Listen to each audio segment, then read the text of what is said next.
Views and opinions expressed in this production are those of the individual and do not necessarily reflect the official policy or position of Shooters Nation or our sponsors. Information provided on this show is not a replacement for legal counsel or professional training. Listener and viewer discretion is advised. This is especially true on live shows.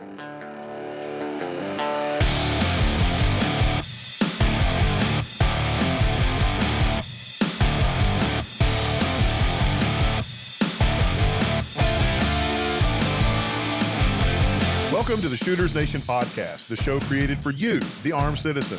Join our hosts and subject matter experts as we talk about guns and gear, practical training and knowledge, Second Amendment issues, and the firearms culture.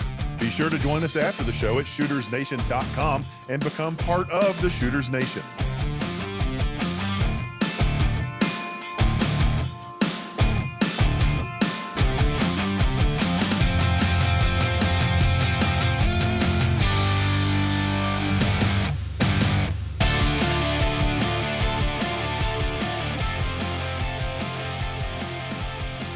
Welcome to the Shooters Nation podcast, everyone.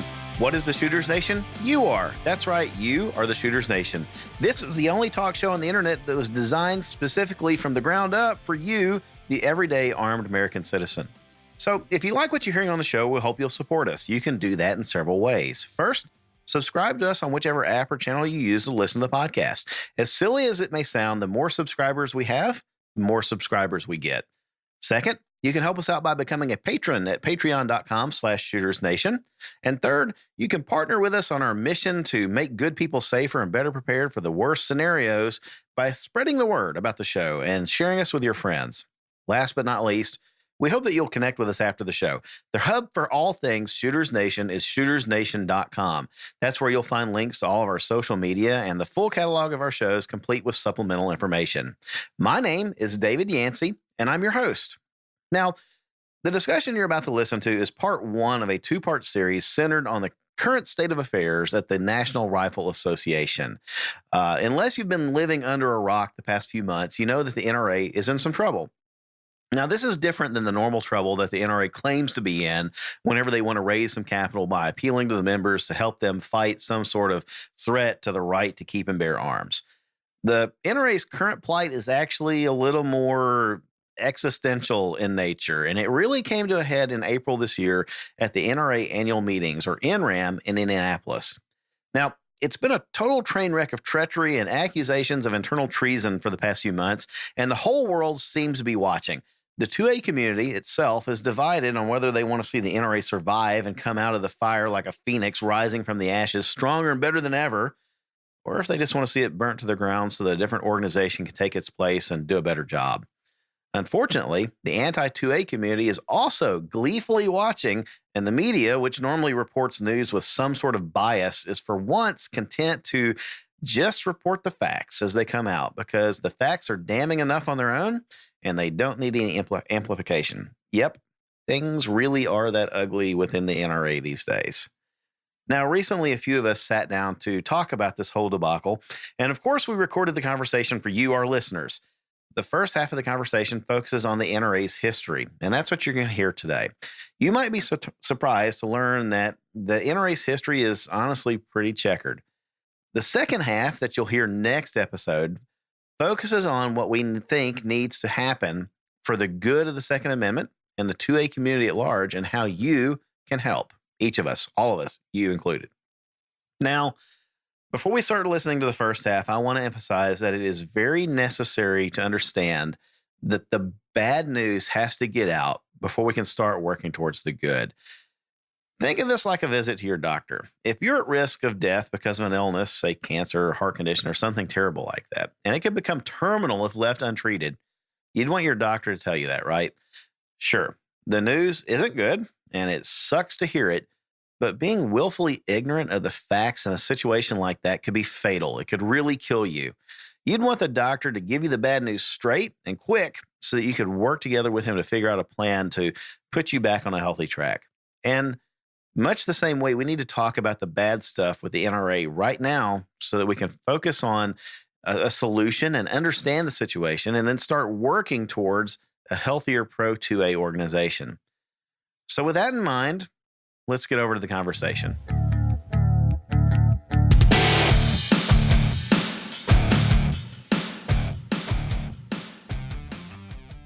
for this episode, I am joined by my wife, Sandy. Hello, Sandy. Hello. Hello.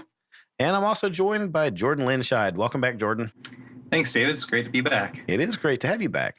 Glad to see your bearded face. It's been a while. It's been a minute. Yeah. Yeah. I think the last time I was on, you had a very cherubic. Very cherubic. Face. Yeah, very, very bald face, very naked, and made me look stupid. So grew my beard back out. That never lasts long. It doesn't last very long at all.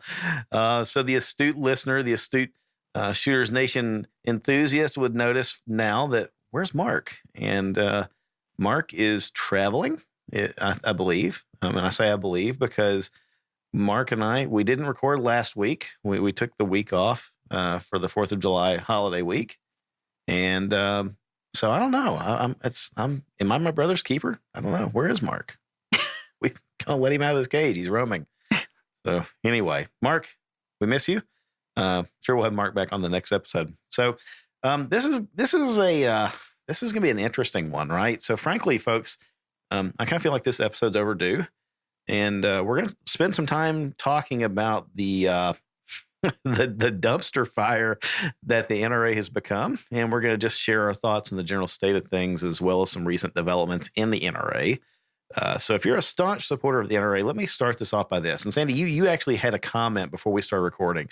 And you said, as you were kind of reading through the notes that I kind of laid out there, the research that I'd done for all of us, you said, you're kind of negative on this. And maybe, but it's hard to describe. It's really hard to describe. Jordan, as I was telling you before the show, we're not going to talk about anything that I didn't already know. And frankly, we may be talking about things that the listeners didn't already know. But it seems like pulling it all together in one body of work for this show kind of upset my stomach. Right. And it's kind of like, I knew these things individually, but coming face to face with it all in a nice big pile, it kind of soured me a little. And so it's not that I'm and it's negative interesting about because the NRA. I'll say that I sort of felt the opposite. Like going to the convention and hearing all of the controversy that happened there, I was kind of feeling the same way, but really diving into it and reading more about the stuff that happened leading up to the convention, I've almost sort of changed my mind a little bit. So we'll have some discussion. Yeah, and I don't know. We may not agree on everything. And I don't know that you spend fun. as much time in social media, Second Amendment social media, as I do and as Jordan does. Jordan probably even more so than I do. tend to avoid it because people, when one person says something, everybody just piles on. It's never going to be a constructive conversation on social. Well, I mean, it's sometimes just not. I don't know. Jordan's already laughing and leaning, and I can see him on the camera. He's ready. Yes, the memes are just delicious, but but not exactly helpful in distinguishing facts. So, well, I don't know. Maybe. We'll so see. I think in many ways Sandy is correct when it comes to the impact of social media or the lack of impact that it has, but that doesn't stop me at all from enjoying the humor and debauchery of the. I think it's what we're seeing is that there's, and this isn't just with respect to the NRA, but there is a growing sense of irreverence as an act of defiance against the establishment, whether that's in the Second Amendment community, the mainstream media, wherever.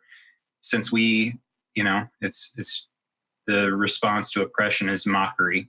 Yeah. And so it may not be entirely, it's not always used constructively, but I do think that it is a useful weapon that we should learn to use. Sure. No, I think it's effectively. I think it's cathartic, right? That's well put. That's well put. Yeah. It's cathartic. It's kind of like, Sandy, in your professional life, think back to the most recent clinical experience you had in the medical field, especially in medical dermatology, where, you just get a nasty boil and you got to lance that thing. Let's not talk about that right now. Just all that stuff oozes out, Please. Right?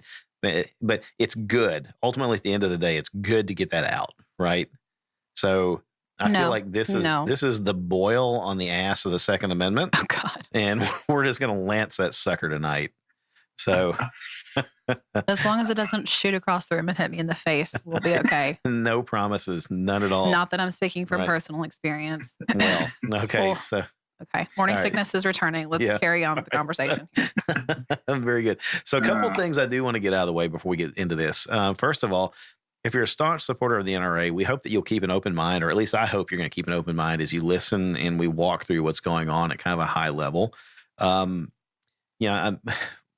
did we phrase this a moment ago in our pre-show conversation? It was kind of there's a bit of I think there's a culture among some supporters of the NRA that it's either willful ignorance of the history of the organization, or maybe just they just don't know. It's simple, innocent naivety. Maybe. I think some of it's just the fact that they believe that the work they're doing is so important that they can forgive a significant amount of transgressions. So I can go along with part of that. Even personally, I can go along with part of that. The work that they're doing should be and is important. When they're focusing on the 2A and in defending and furthering the cause, that is important. And that's yes.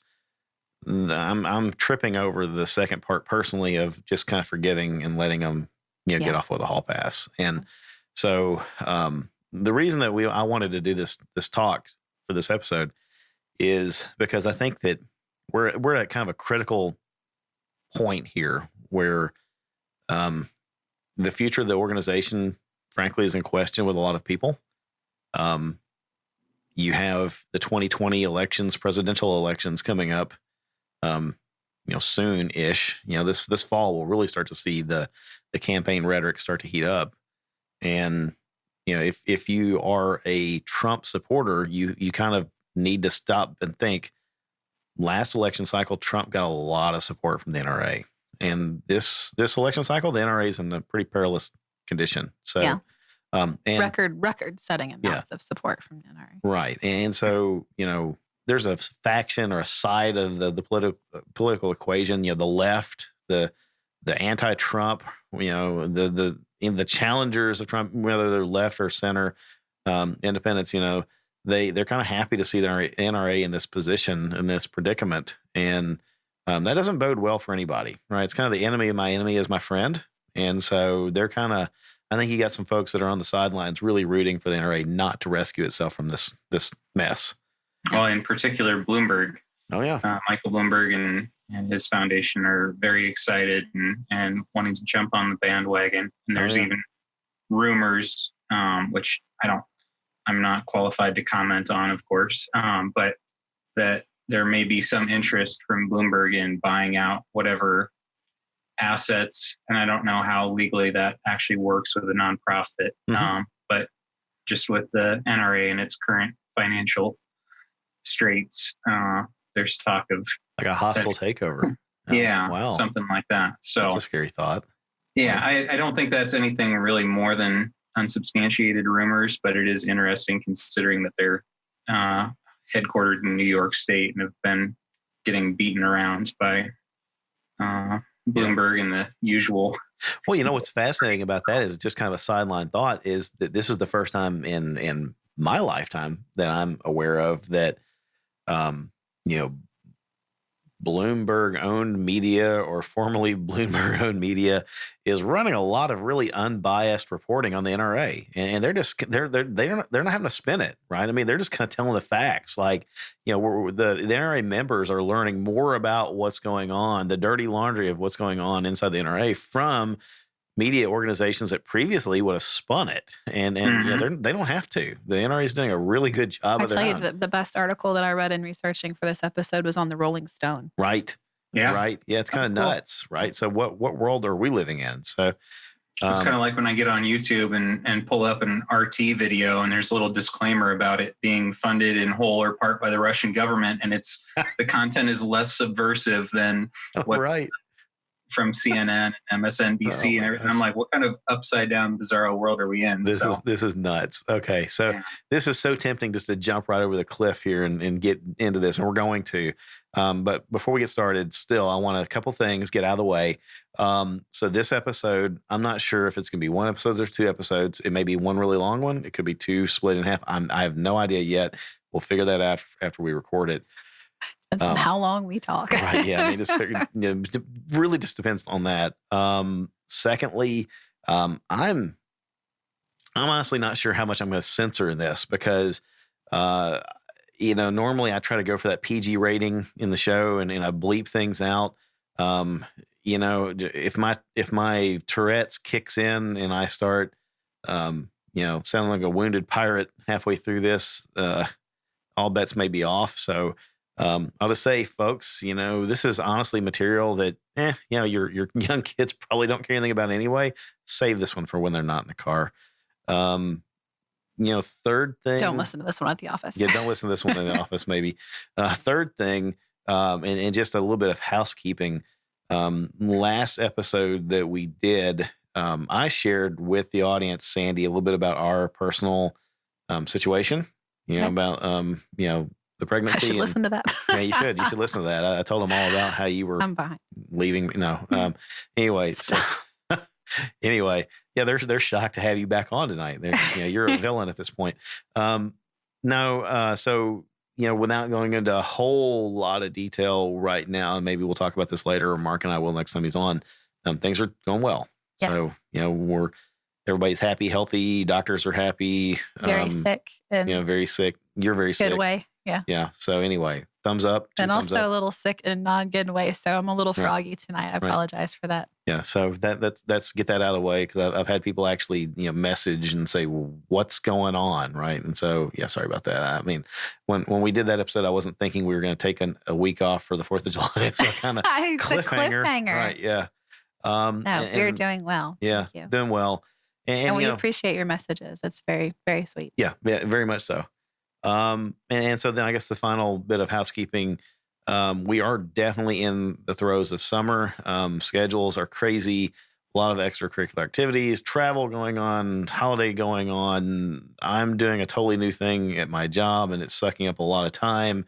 We've got doctors. Like 2 doctor's appointments a week for a month straight. So. Yeah. So, I mean, I just don't know what that's going to do to the Shooters Nation release schedule for the next month, but it will calm down. I think as we get more into the end of summer and into fall, I think the regularity of the show will pick back up. So, just bear with us, folks. We're not hanging it up or anything like that, but we're just taking a little bit of a summer vacation. Could be that. Right. So, I mean, Mark took one. He just up and left. I know. Mark just abandoned us. Show. I don't know what you're gonna have to do about that. Here's the first thing we get to blame on Mark. I mean, that's the trend, right? When he's not here, we blame everything on him. So it's Mark's fault. It goes back to Mark. So anyway, he took off with his family, he could. Yep.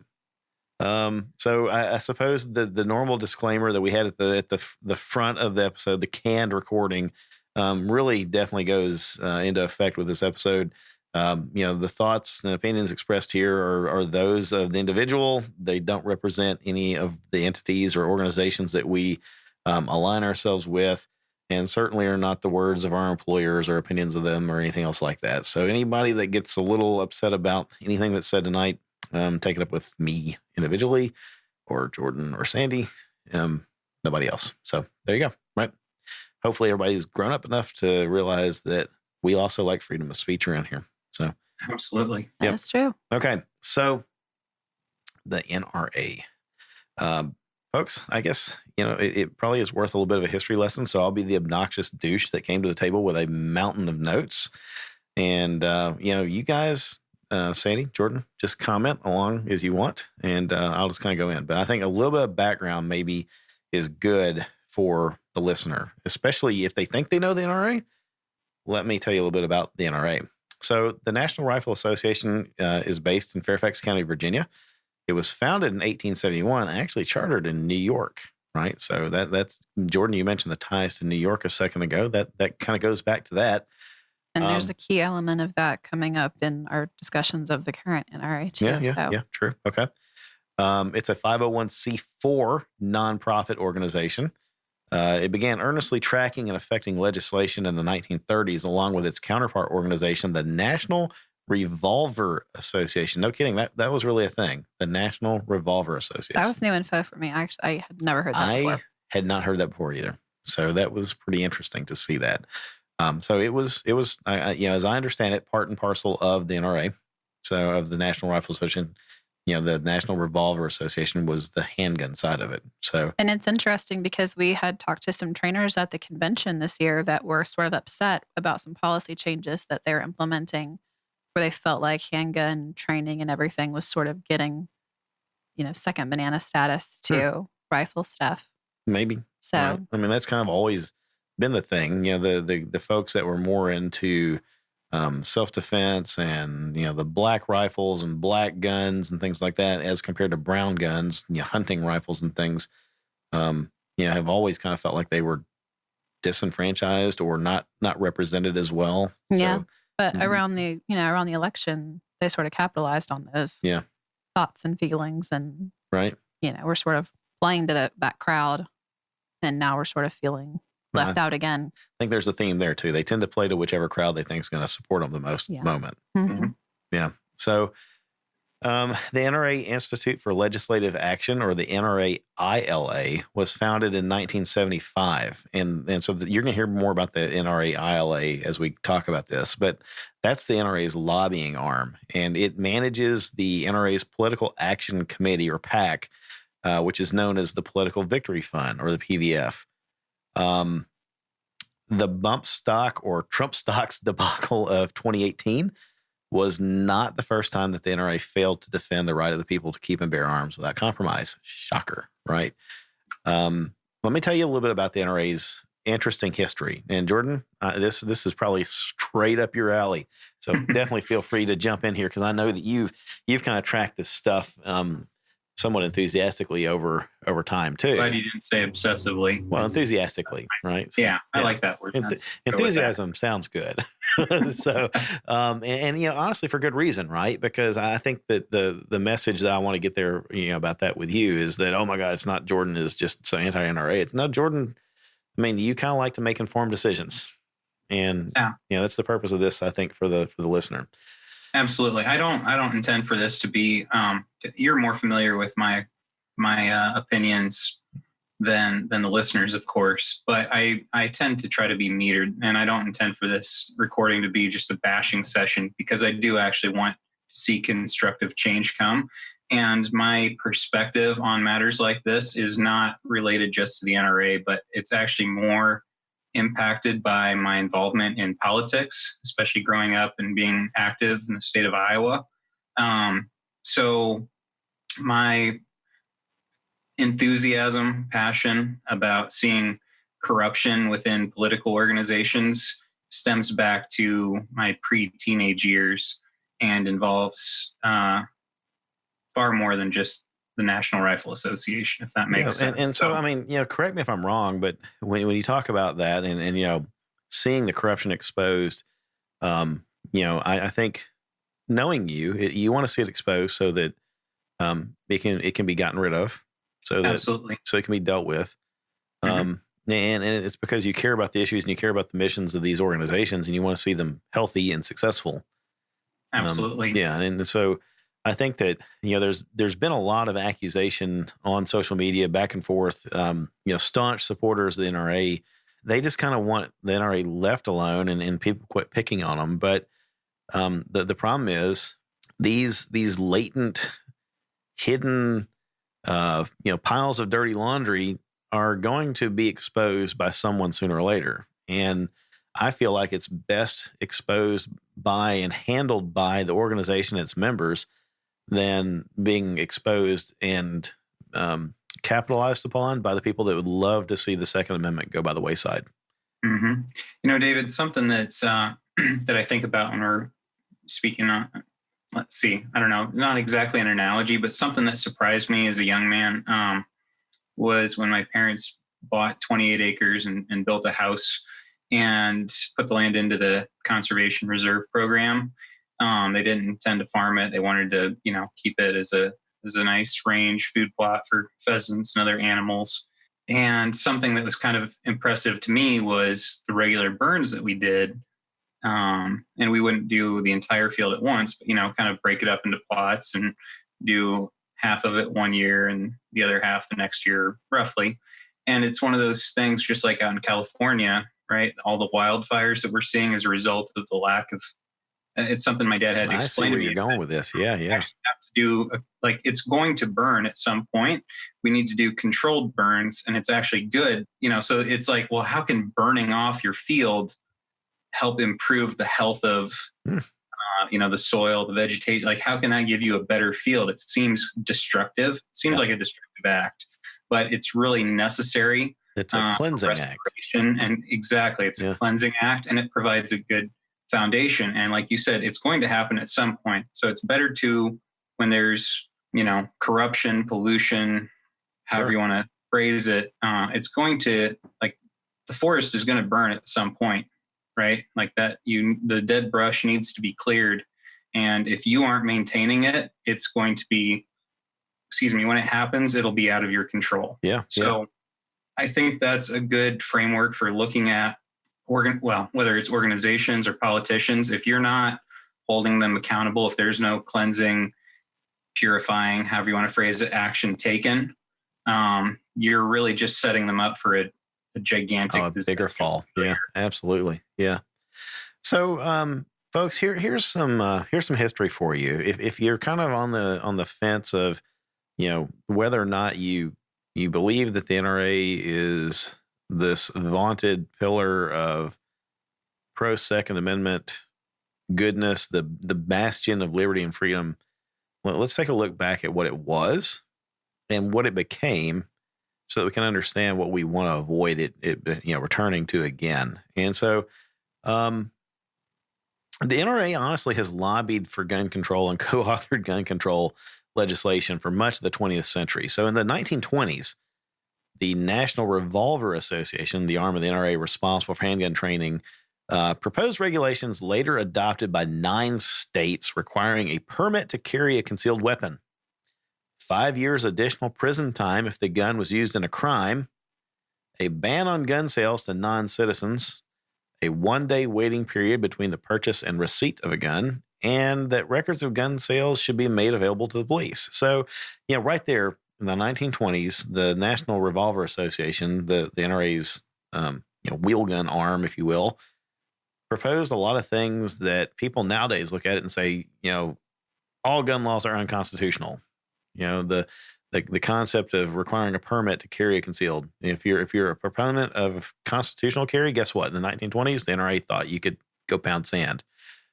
They were proposing additional prison penalties for people that used a gun in a crime. And so that sounds good, unless you're the guy that's wrongfully accused of a crime. And now you've got a 5-year additional, time in the slammer heaped in on top of it. Ban on gun sales to non-citizens. Well, okay. That doesn't sound so bad. A 1-day waiting period between the purchase and receipt of a gun. Well, do you think maybe that was the foundation of the Clinton era 7-day waiting period to purchase a gun? Possibly. And records of gun sales be made available to the police. I'm trying to think of what other constitutional freedoms we have that the government is supposed to get a record of us exercising. Can't really think of any. Just to go back to the additional prison time if the gun was used in a crime, that's one of the biggest, racial divides we're seeing right now. Is the additional sentences and youth being charged as adults just because they were in possession of a gun when they committed a crime, even if they didn't use the gun, and that includes anybody who was in the car or involved in the activity that happened, whether they had a gun or not, because they were with somebody who had a gun. They're using that, and that was the Clinton administration that started pushing that aspect of these laws. Very true. So stepping forward a decade, the 1930s. The 1930s saw the crime sprees of the Prohibition era, and that could evoke images of outlaws outfitted with machine guns and things like that. That prompted President Franklin Roosevelt, to make gun control a feature of the New Deal. And if you think back to high school, think back to U.S. history, the New Deal was a suite of proposals from Franklin to of Roosevelt to try to reinvigorate the United States. But The NRA assisted Roosevelt in drafting the 1934 National Firearms Act and the 1938 Gun Control Act, which were the first two federal gun control laws on the books. So the NRA responsible in part for the NFA, which regulates all the fun and cool toys and accessories that cool kids want to own these days, and the 1938 Gun Control Act. So these laws placed heavy taxes and regulation requirements on firearms that were associated with crimes such as machine guns, sawed-off shotguns, and silencers. You might be listening thinking, I don't care about either of those things. Okay. A lot of people do. A lot of people legally enjoy owning machine guns, and sawed-off shotguns and silencers. They sound scary, but in reality, they're no more deadly than, a claw hammer used in the wrong hands in the wrong way. It's also interesting to point out that one sweeping legislation made so many people criminals instantly overnight. Were not criminals. Right. And it all had to do with the fact that Prohibition passed, and it immediately made millions of people criminals that weren't criminals. Right. Just because they wanted a sip of alcohol. Kind of like the bump stock ban. Kind of like the ridiculous gun control laws in Chicago. Yeah, kind of like the gun control laws of the 1960s that made thousands of African American armed citizens criminals. Right. Yeah. Mm-hmm. It's kind of funny we're talking about this, and my choice of libation for tonight is Templeton Rye. Oh, is it now? Owen's favorite drink.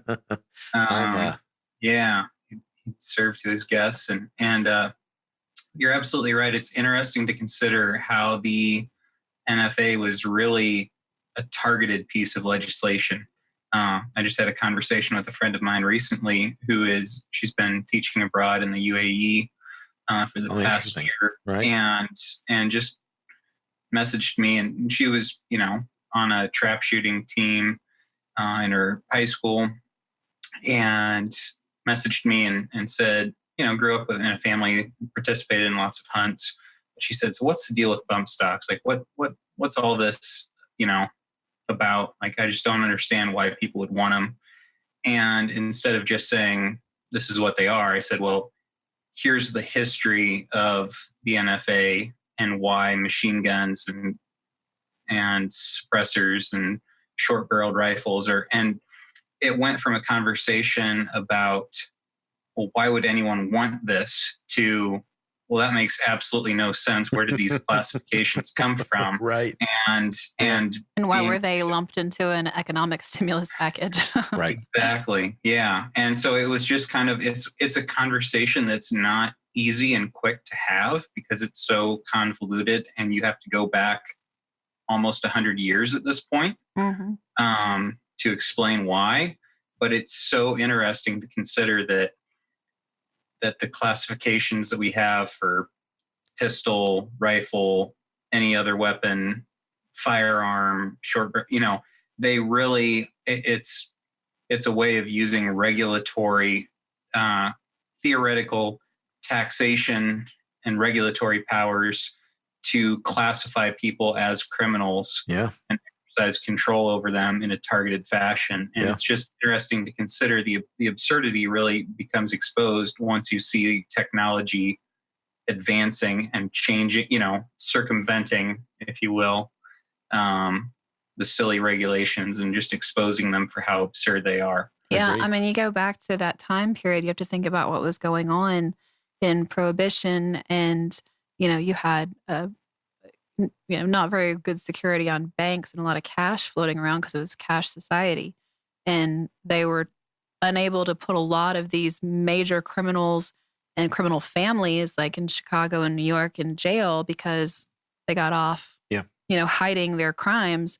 So instead they went after what they could see physically on them, which was the weapons. Well, so the Prohibition era mobsters and gangsters and bootleggers and such using machine guns to fight the police. It was a thing. It was an actual problem. But instead of the police, really changing their tactics and arming up, comparatively, like or repealing the ridiculous laws. Well, yeah, I mean, so they just heap more laws on there. It's interesting too when you talk about the economic impact of these, the NFA on the people. The price of a tax stamp for an NFA item hasn't changed since 1934. It's still $200, and in 1934, $200 of in 2017 money is what I'm looking at online. It would have been comparable to $3,658, in 2017 currency. So that was a steep fee, a steep tax on somebody that wanted to own, a suppressor or a machine gun or a sawed-off shotgun or a short barrel rifle or anything like that in the day. And so what that did is it put it squarely in the domain of the wealthy, and it took away the ability to own those things from not just poor people, but common people, right? And certainly if you were in a social economic class that couldn't begin to afford $200, you were definitely now a victim of being put into almost like a caste system or a caste system, if you will. So anyway, pretty interesting there. Also, these two federal gun control laws enacted in the 30s required gun sellers and owners to register with the federal government. Anything that they bought, just the fact that they were selling and buying. And again, how many other constitutional freedoms do you have to register with the government in order to exercise? It's kind of silly. So these laws placed heavy taxes and regulation requirements on firearms that were associated with crimes such as machine guns. Not only was the legislation unanimously upheld by the Supreme Court in 1939, but Carl T. Frederick, the president of the NRA at the time, testified before Congress stating, quote, "I have never believed in the general practice of carrying weapons." This is the president of the NRA. "I have never believed in the general practice of carrying weapons. I do not believe in the general promiscuous toting of guns. I think it should sharply be restricted and only under licenses." So thanks for that. Fast forward 30 some odd years, or almost 30 some odd years. On November 22nd, 1963, President John F. Kennedy was assassinated by Lee Harvey Oswald. Oswald shot the president with an Italian military surplus rifle purchased from an NRA mail order advertisement. NRA Executive Vice President Franklin Orth agreed at a congressional hearing that mail order sales should be banned, stating, "We do not think that any sane American who calls himself an American can object to placing into this bill the instrument which killed the president of the United States." So you have the NRA. Think about it as like the the American Rifleman magazine, had advertisements. You used to be able to mail order guns, Sandy. You could have them delivered to your house, right? Mm-hmm. My grandfather had ordered guns and had them delivered to his house. Yeah. Revolvers, pistols, rifles, you name it. Machine guns, if you could afford them, delivered to your house by U.S. mail. No more, because the NRA had a little bit of egg on its face from the fact that an Italian military surplus rifle ordered through an NRA publication was used to kill President Kennedy, according to this tidbit that I found. And then the NRA's response to that was, you know what? We think that any sane American patriot who calls himself an American, if you even dare to call yourself an American, you should object as well to these things being available in that way. Because one was used to kill the president. Because one used to kill the president. Yeah. So, I mean, if he had gone into a local gun shop and bought it there, which he could have. Sure. We should have banned that too, I guess. Yeah, they probably, it's a good thing he didn't, right? So, or that might have happened. But wait, there's more. The 60s also brought us, as we mentioned just a moment ago, California's Mulford Act of 1967.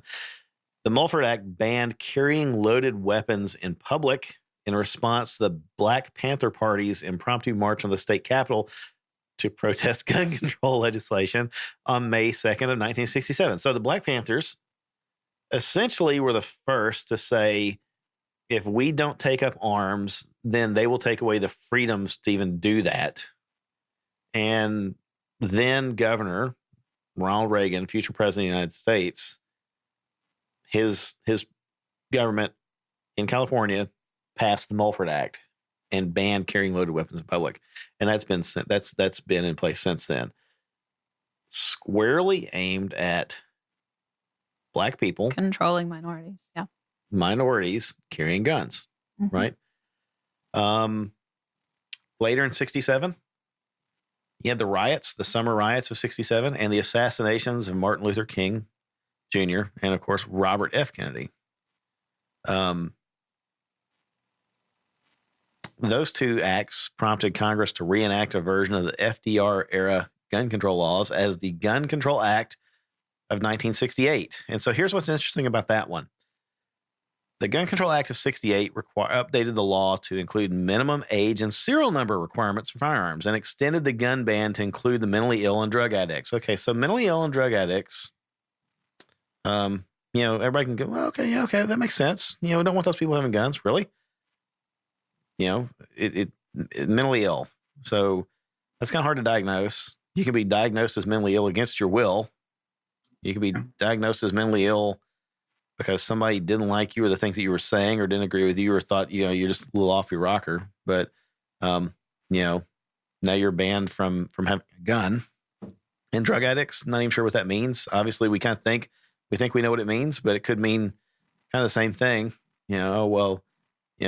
Uncle Larry, he's on medication for his back problems, so he can't do without it.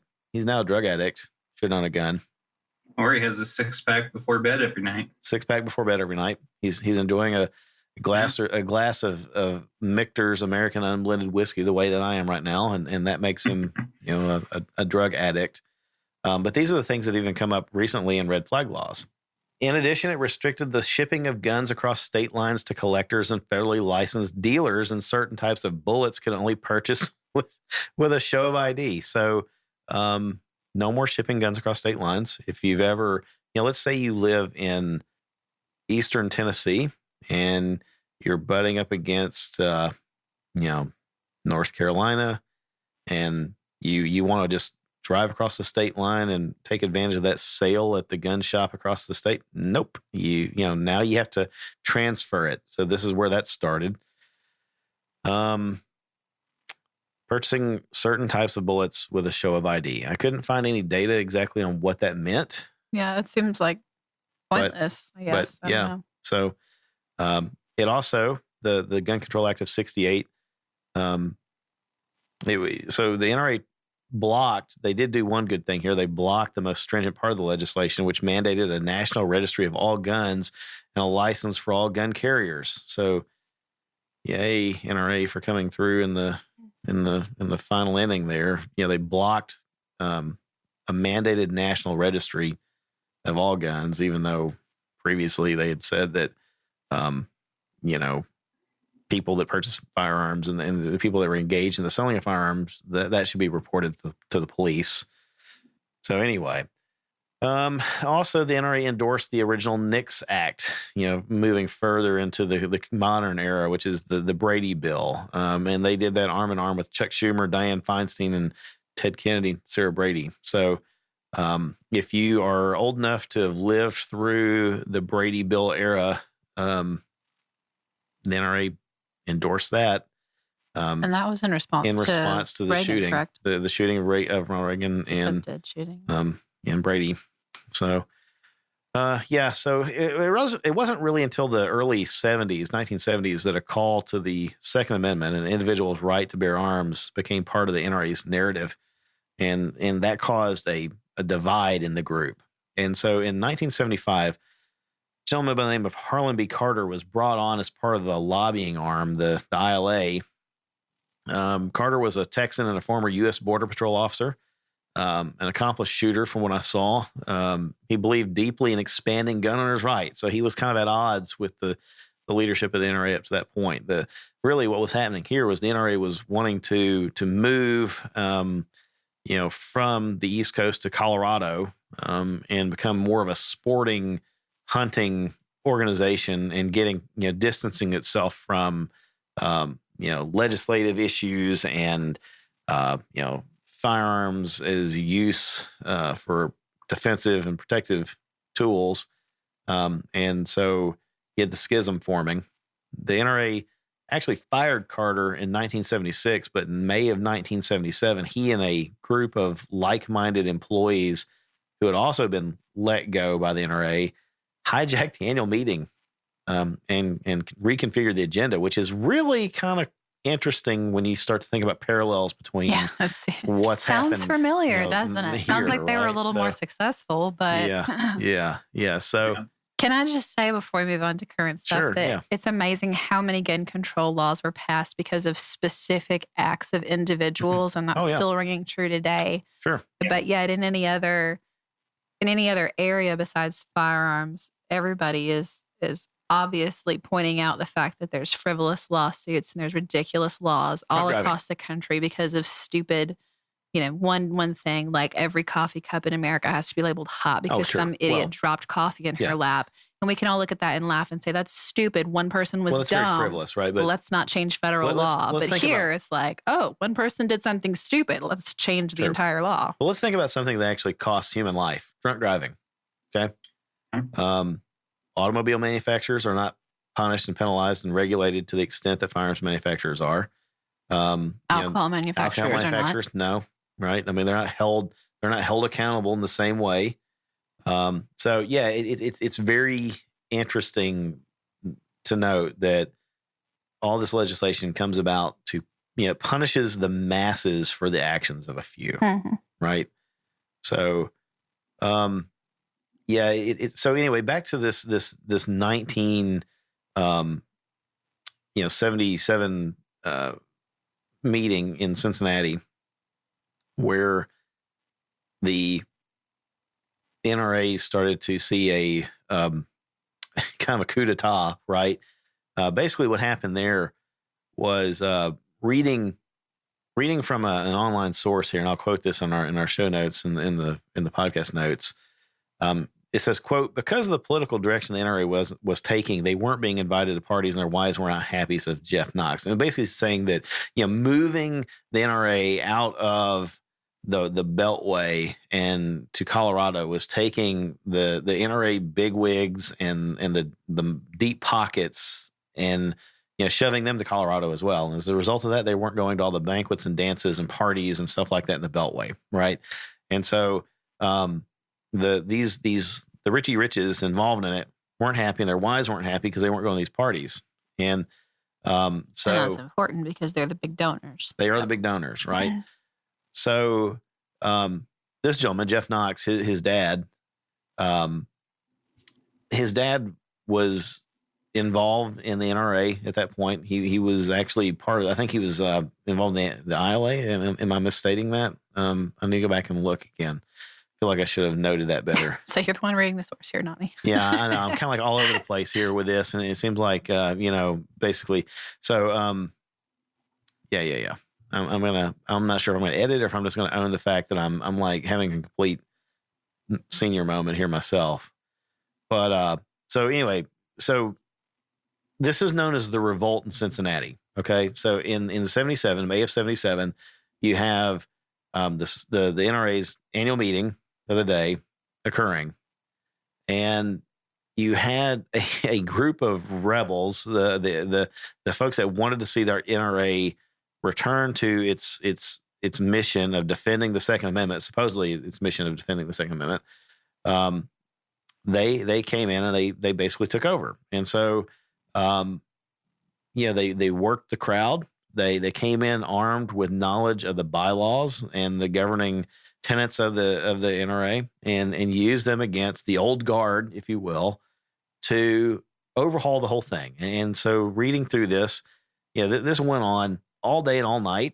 And I think the story said around 3 a.m., it was all over with, and you had a new NRA. And the new NRA was focused on defending the Second Amendment, preserving the right of the people to bear arms, and had kind of set aside the sportsman focus, if you will, the hunter sportsman focus of things. And so the gentleman's name was Neil Knox. That's what I was trying to remember. And he, he kind of rose to prominence in this phase of the NRA. And then, of course, the old guard was none too happy, and they retaliated by ousting him again. He came back one more time as a board member in another election, and then they ousted him once more, right? And it's kind of like, they've got a pretty good history of dealing, punitively with the people that dare ruffle oppose them, feathers, right? Ruffle feathers, right? Talking about parallels, Neil Knox was actually the executive director of the NRA ILA. Much like Chris Cox, who was also recently, very recently ousted. And he was actually instrumental in the Firearm Owners Protection Act, which is kind of a dirty word because of the Hughes Amendment that was overall a good thing. And I'm sure we'll get to that later, but I just wanted to point that out, that when people point to instances of the NRA being a force for good, or however you want to phrase that, most of the time they'll point to things that were actually the responsibility of people who were ousted right, for being too much of a rabble rouser, like Neil Knox. Well, and another interesting fact is that another parallel here between modern era NRA and this revolt, this rebellion in the 70s, which created the NRA that most people idolize and have idealized today. Is that a word? I don't know. It's too late for this. Anyway, so they've kind of they've the NRA that everybody aspires for the NRA to be. Its birth was in the 70s. It was in the late 70s.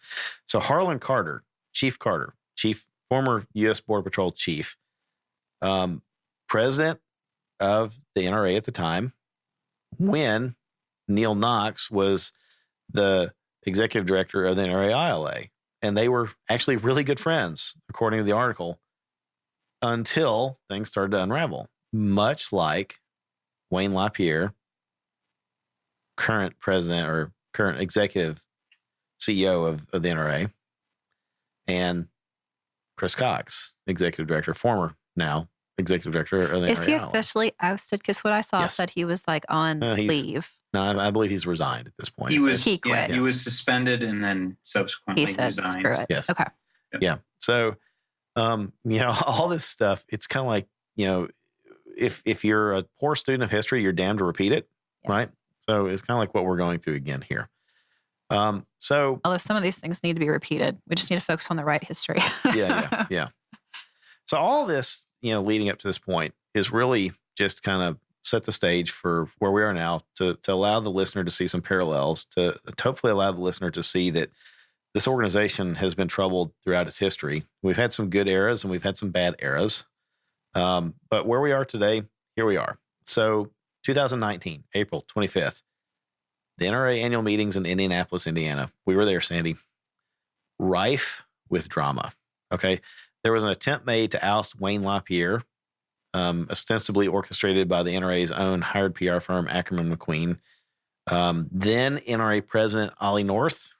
Can I even say that name without us hearing the American Dad, Ollie North? It immediately starts playing in my head. Then NRA President Ollie North was essentially fired by the NRA Board of Directors for his role in the coup d'etat. Okay. And so basically what he'd said was, the night before the NRA annual meeting began, reportedly, he presented LaPierre with essentially a demand: step down, or some information about your spending habits on the NRA's dime is going to be made public, and it'll probably bode badly for you. Just step down. We want you to step down because that was very blackmailish. Very, very blackmailish. Very blackmailish. Very blackmailish. And honestly, I do not fault LaPierre for his response to that. But I would tell them to eat it right there. But I have a question, and I don't know that I've seen the answer to this. Was Ollie North blackmailing him, or was Ollie North informing him, hey, look, it's come to my attention that these people know this, and I think you ought to step down. I think you ought to take one for the team and step down. Why was he doing it? What were the motives? So there's two different ways you can sell that. Let's back up just a little bit. The reason that Ackerman McQueen is going after LaPierre is because the NRA has already filed a lawsuit against Ackerman McQueen. Sure. And the reason for the lawsuit is because, what's her face? Letitia James in New York is campaigning for Attorney General, and her campaign platform is, I'm going to open an investigation into the NRA's charter. I'm going to destroy the NRA at its roots. Right. I'm going to wipe it off the face of the earth. Right. And it looks like she's going to win. Yeah. And so this is back to Jordan, the statement that we made a moment ago when you had to step away, the magic of the internet, the magic of editing. People didn't know you stepped away until I just ratted you out. Sorry. But we were talking about the fact that, the NRA is still, dangerously close to the edge of not being able to do this anymore. But it would have been better for the NRA to have aired its dirty laundry and dealt with it internally without involving outside entities. Let me finish my statement, right?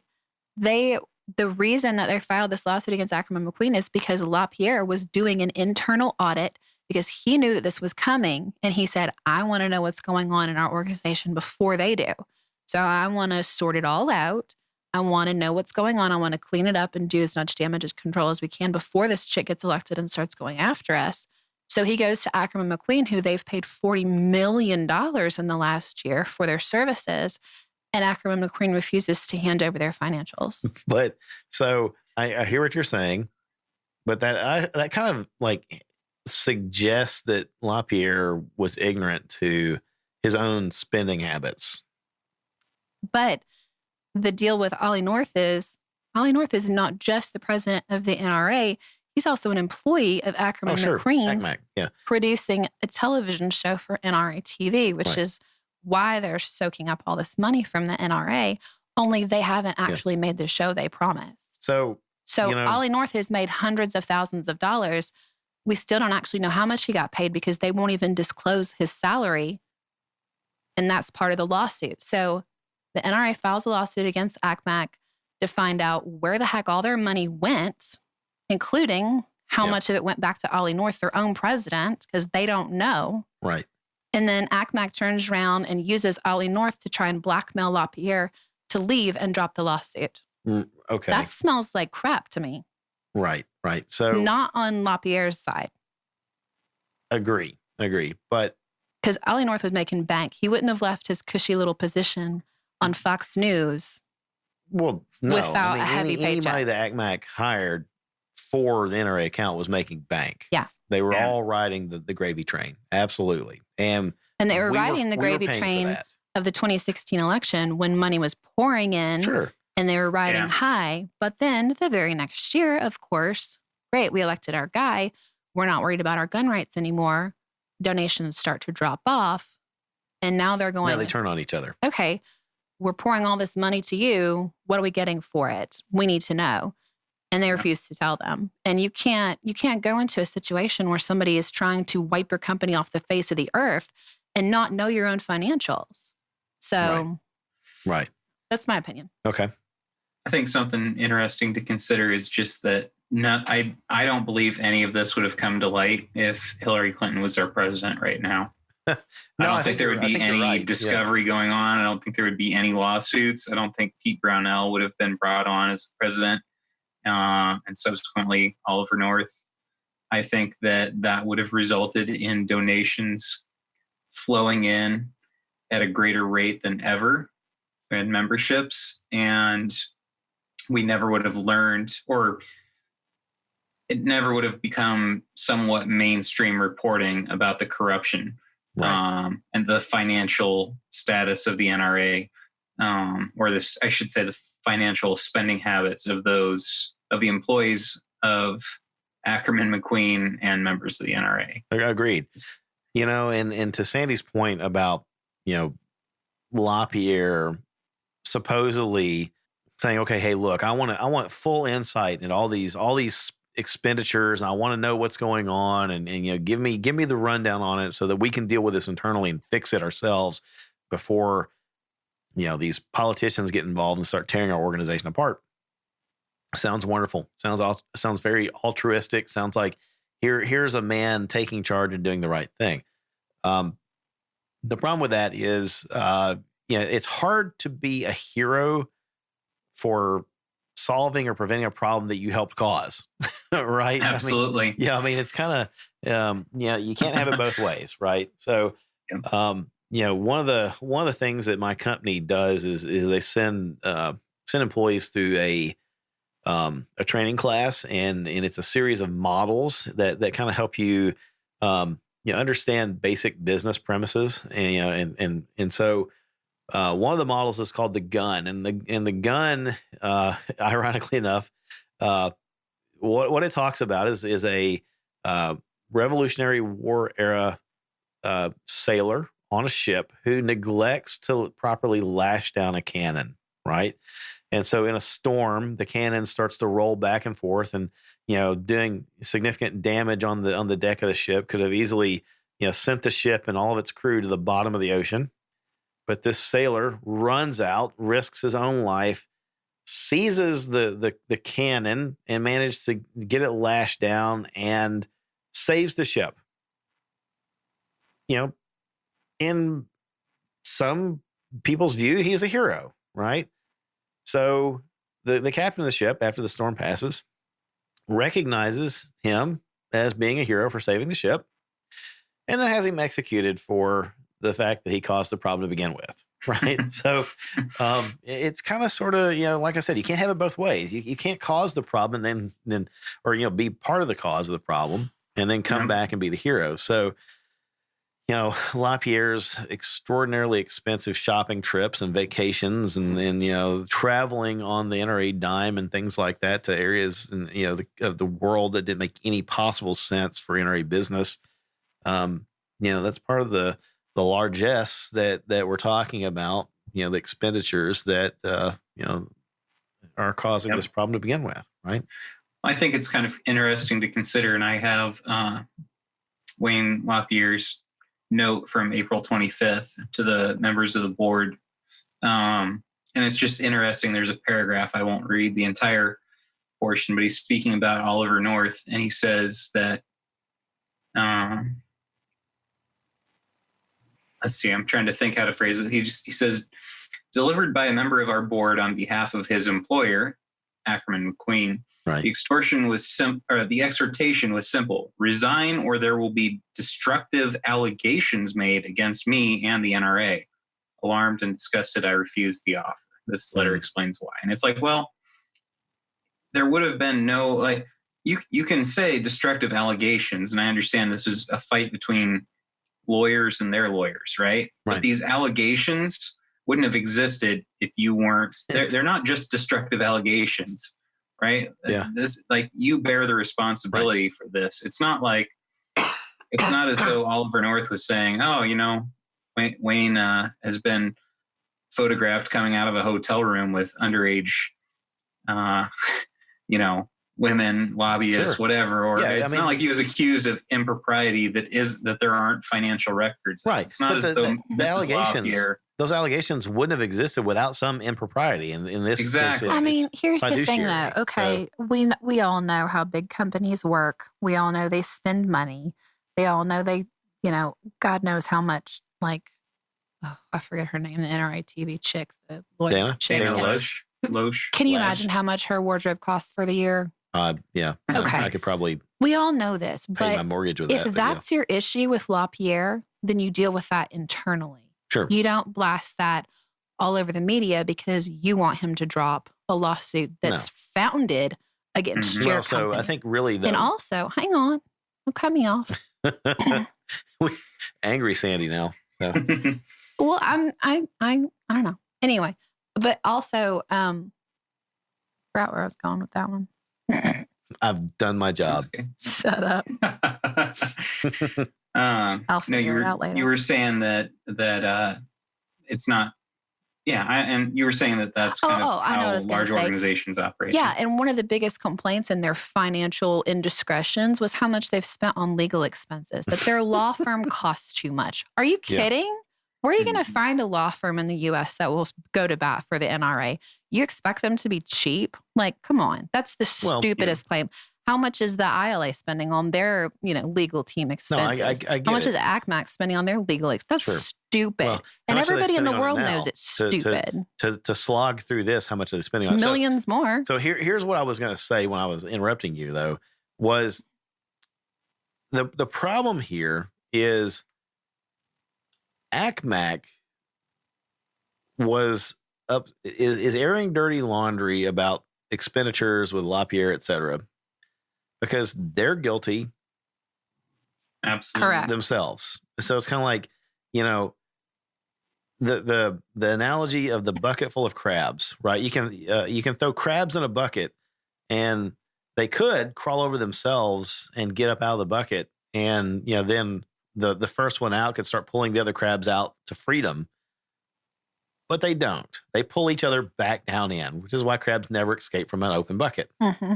Fact. Science fact. Biology. Right there.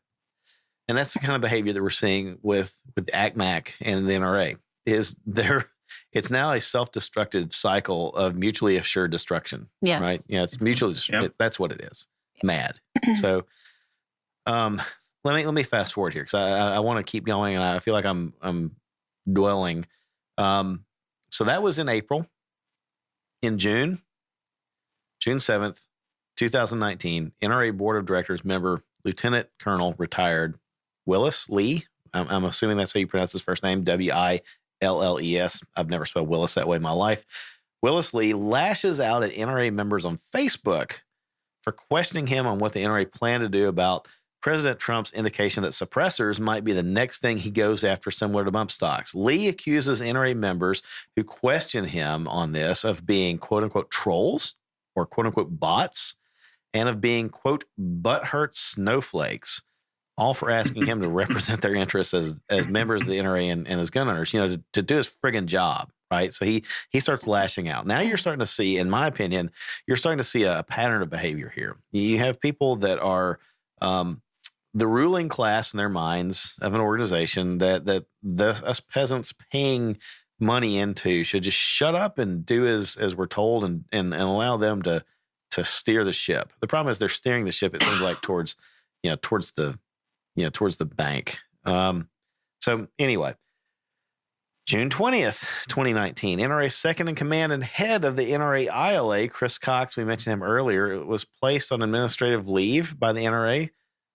which accused him of complicity in the recent failed coup against the chief executive, Wayne LaPierre. So, these two guys, Wayne and Chris, have been at the NRA together for about 25 years. And prior to this, if there was any friction, I wasn't aware of it. It didn't seem like it was aired publicly.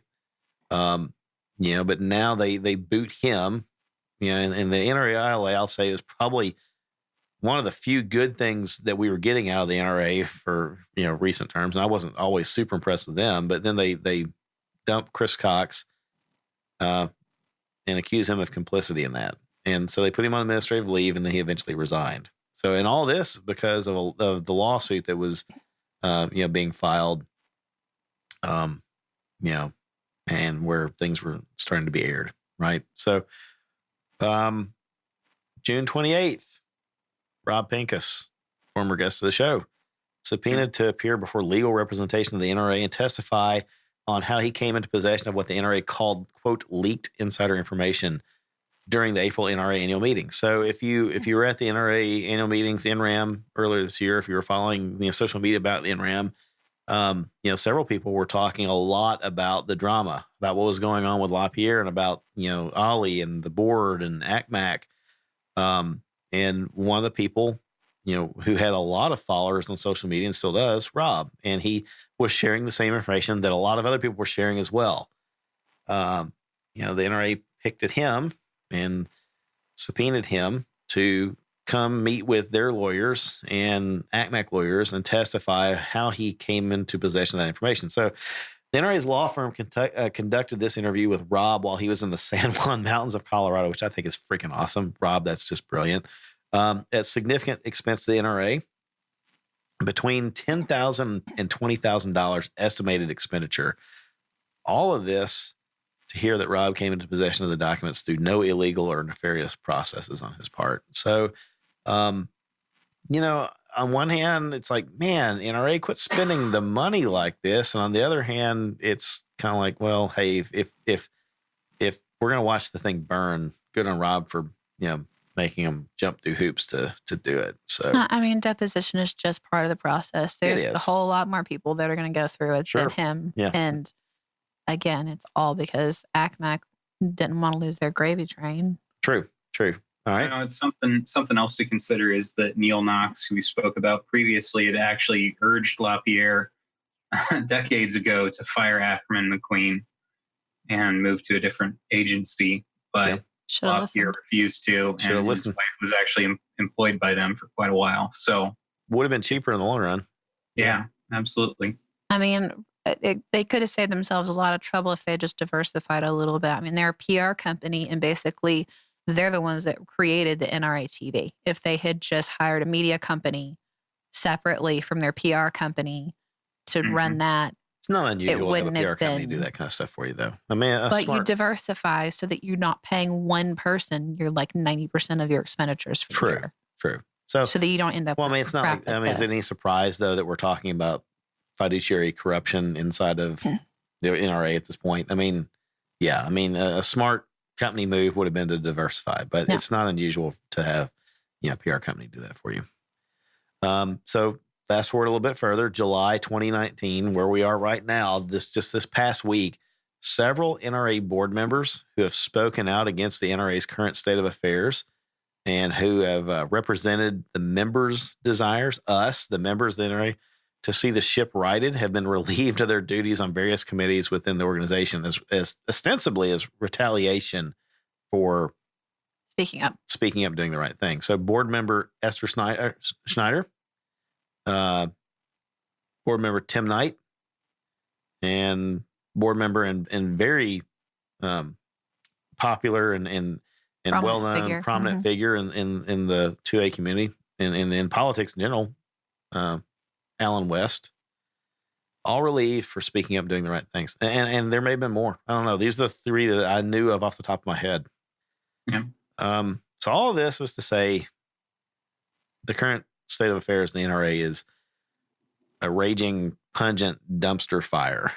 And that's what I wanted to talk about. All right, folks, everyone likes a cliffhanger, right? We're going to end the episode right here and pick up again next time when we talk about how we can all work together to fix the NRA and have a stronger, better version of the organization defending the right to keep and bear arms. Again, this half of the conversation that you just heard was like the dreaded visit to your doctor, and he just gave you some bad news. The situation sucks. It's maybe a little hard to come to terms with, and denial is a tempting option. But just like ignoring a potentially terminal illness and letting the condition go unchecked and to worsen, ignoring the past and current problems with the NRA could be fatal to the organization and extremely risky to the future of the Second Amendment itself. We've given you the bad news. Now it's time to consider the facts and come back to the table to talk about a plan to restore the NRA to a healthy condition and make it better than it's ever been. Join us next episode for that conversation. Until then, you can connect with us at shootersnation.com and on facebook.com/shootersnation. Also, head over to Instagram and follow us there as @ShootersNationRadio. If you want to contact me, you can do that by email as david@shootersnation.com, and you can reach Mark at mark@shootersnation.com. Speaking of Mark, need to go ahead and plug our buddies over at Squared Away Customs.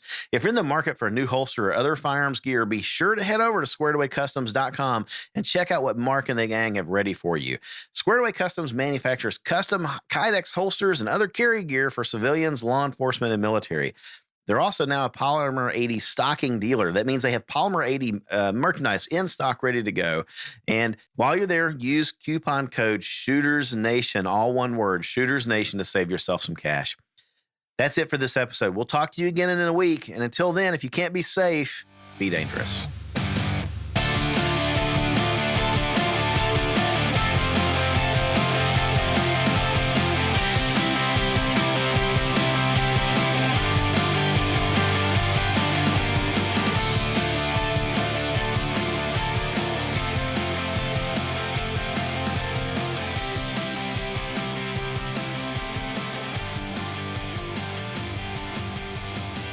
The preceding segment was a production of the Shooters Nation podcast.